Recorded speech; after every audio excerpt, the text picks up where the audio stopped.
Welcome to Morning Joan, darling. We've got a piping hot cup of tea to spill, and it's all about the blurring lines between TV and film. Can you believe it? The streaming giants are taking over the big screen, and we're not just talking about Netflix's latest rom-coms. So, let's dive right in. You know I love a good drama, and what's more dramatic than the Peaky Blinders gang making their way to the movie theaters? That's right, folks. Tommy Shelby and his crew have taken their talents from the small screen to the big one with The Immortal Man. And let me tell you, it's been a wild ride. But here's the thing. This isn't just about Peaky Blinders. This is about the future of entertainment.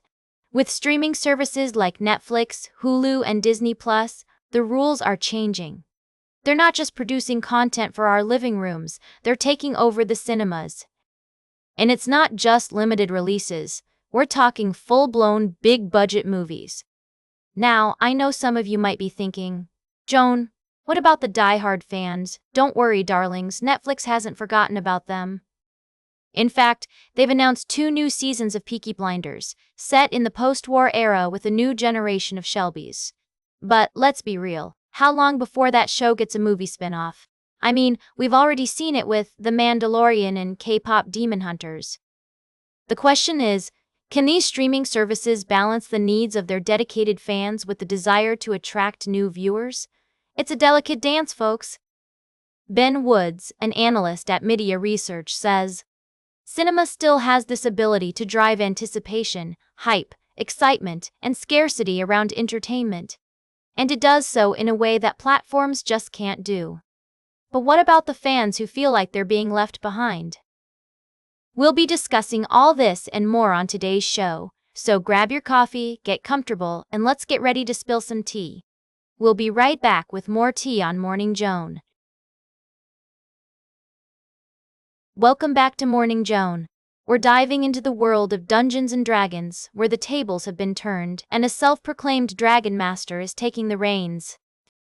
Katie Maravich, the mastermind behind Dimension 20 on a Bus, has proudly admitted to knowing nothing about D&D, yet she's managed to garner over 6 million views across social media channels with her unorthodox approach. Maravich's journey began with a pitch for a Dimension 20 episode, where she showed up in an elf costume that had nothing to do with the proposed campaign. However, this costume would become an integral part of her Dragon Master persona, giving her the confidence she needed to take on the role. She believes that dressing up in costume, whether it's an elf or a turtle, can completely transform a person's confidence and attitude. As for advice to new Dragon Masters, Maravich suggests being prepared, having an open mind, and being ready to change hearts. However, she also views D&D as a competition between Dragon Masters, where the goal is to win against the players. With her unique approach, which includes adding points to the game, Maravich feels that she's given the players a run for their money and is excited to see what the future holds.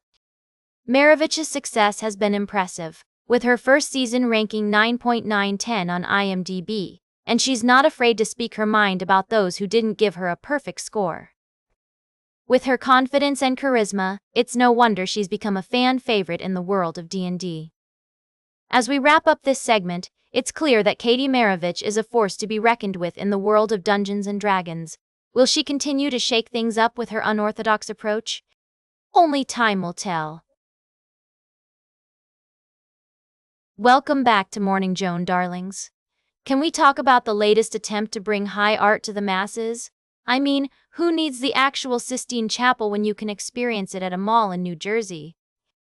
Michelangelo's Sistine Chapel, the exhibition, is coming to the Westfield Garden State Plaza shopping mall, because what's more cultured than strolling through Michelangelo's masterpieces after a trip to Neiman Marcus and Nordstrom?